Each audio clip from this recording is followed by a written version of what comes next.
سفیر ہے یہ بدر منیر ہے یہ روشن دماغ ہے یہ روشن ضمیر ہے یہ ان کی وفائیں پیاری ان کی ادائیں پیاری ماہ رجب کی اہمیت و فضیلت۔ قمری مہینوں میں ساتواں عزت و احترام والا مہینہ رجب ہے، جس کی عظمت و احترام کا اعلان خالق کائنات نے اسی وقت فرمایا جب سے اس نے آسمان و زمین کی تخلیق فرمائی، اور اپنے مقدس کلام میں منہا اربعۃ حرم، اور اپنے مقدس کلام میں اس کی عظمت کو دوبالا فرمایا۔ سال کے 12 مہینے اور اس کی ترتیب اور عظمت و حرمت والے مہینوں کو رسول اللہ صلی اللہ علیہ وسلم نے حجۃ الوداع کے موقع پر اپنے خطبے میں اس طرح ارشاد فرمایا کہ زمانہ گھوم گھما کر اپنی اصلیت پر آ گیا۔ سال کے 12 مہینے ہوا کرتے ہیں، جن میں سے 4 مہینے حرمت اور ادب والے ہیں، تو یہ پے در پہ ہیں، ذی القعدہ، ذی الحجہ اور محرم، اور چوتھا رجب ہیں۔ تو یہ چاروں مہینے صرف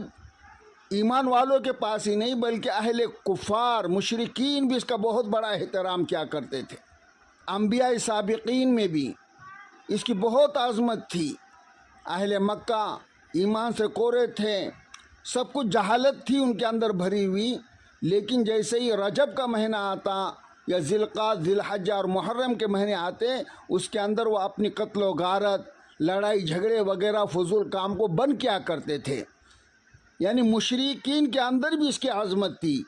تو بہرحال عظمت و حرمت والے 4 مہینوں میں رجب کا یہی مبارک مہینہ ہے کہ جس کے اندر ہم ابھی وقت گزار رہے ہیں۔ اللہ کے رسول صلی اللہ علیہ وسلم جب رجب کا مہینہ آتا، اس کا چاند جب طلوع ہوتا تو آپ چاند کو دیکھ کر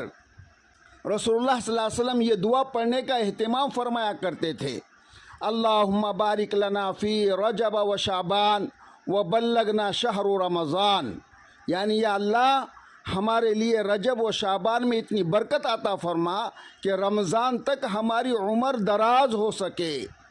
یعنی اللہ کے رسول صلی اللہ علیہ وسلم اس دعا کی تعلیم یہ دے رہے ہیں کہ رجب کا مہینہ رمضان کی تیاری کا مہینہ ہے، اس لیے رجب کا مہینہ طلوع ہوتے ہی ہر مومن کے دل میں رمضان کے اعمال کی یاد تازہ ہو جائے اور رمضان کی عبادتوں کے ذریعے قرب الہی کا شوق دلوں میں ہو جائے۔ کہ رجب کا چاند دیکھتے ہی، اگر جن لوگوں نے رجب کا چاند نہیں بھی دیکھا، رجب کا مہینہ ابھی شروع ہو گیا ہے، تو میرے بھائیوں ابھی بھی یہ دعا پڑھ لو: اللہم بارک لنا فی رجب و شعبان وبلغنا شہر رمضان، یا اللہ ہمارے لیے رجب و شعبان میں اتنی برکت عطا فرما کہ رمضان تک ہماری عمر دراز ہو جائے۔ سب پڑھ لو یہ دعا، انشاءاللہ سنت بھی ادا ہو جائیں گی اور اللہ ہمیں رمضان تک کے ہماری زندگی انشاءاللہ پہنچائیں گے۔ اور عزائم اور نیت کر لو، رجب کا مہینہ یہ ہمارے رمضان کی تیاری کا مہینہ ہے، یعنی سورج نکل گیا، اب رمضان کی یہاں سے شوق ہو نمازوں کا، عبادتوں کا، تلاوتوں کا، ذکر و اذکار کا۔ اس لیے رجب کا چاند دیکھتے ہی دربار الہی میں اللہ کے رسول صلی اللہ علیہ وسلم یہ درخواست کرتے تھے: یا رب رمضان کی برکتیں پانے کا اس سال بھی موقع عنایت فرما، جس کی صورت یہ ہے کہ رجب اور شعبان میں کچھ عبادتوں کا موقع ملے تاکہ اپنی عبادتوں کے ساتھ ہم رمضان میں داخل ہو کر رمضان کی سعادتیں اور اس کی برکتیں حاصل ہو سکیں۔ یہی وہ بابرکت مہینہ ہے جس میں رسول اللہ صلی اللہ علیہ وسلم کو اللہ رب العالمین نے اسی جسم انسانی سمیت مسجد حرام سے مسجد اقصیٰ تک راتوں رات لے گئے، اور پھر مسجد اقصیٰ سے 7ویں آسمان کا سفر طے کرا کر اسی بارگاہ اقدس تک کے پہنچائیں، جہاں انسان تو انسان کسی فرشتے کی بھی رسائی نہیں ہو سکی، حتیٰ کہ جبرائیل امین جو سارے سفر میں ساتھ تھے، لیکن جیسے ہی سدرۃ المنتہا تک پہنچتے ہیں آگے بڑھنے سے معذرت کرتے ہیں: اے اللہ کے رسول، اب میری یہاں پر حد ختم ہو گئی اور آپ کو آگے جانا ہے۔ اللہ کے رسول نے کہا: جبرائیل کہ یہاں تک ہی تم میرے ساتھی ہو؟ کہا کہ اللہ کے رسول اگر میں ایک بال بھی اگر آگے بڑھ جاؤں گا تو اللہ کے نور سے میں جل کر خاک ہو جاؤں گا۔ اللہ کی تجلی کا وہ نور ہے۔ تو بہرحال اسی سفر میں رسول اللہ صلی اللہ علیہ وسلم کو اللہ جل شانہ کا دیدار اور شرف تکلم حاصل ہوا، اور وہ 3 عظیم تحفے اس امت کو عطا کیے گئے جو اس مہینے کے اندر،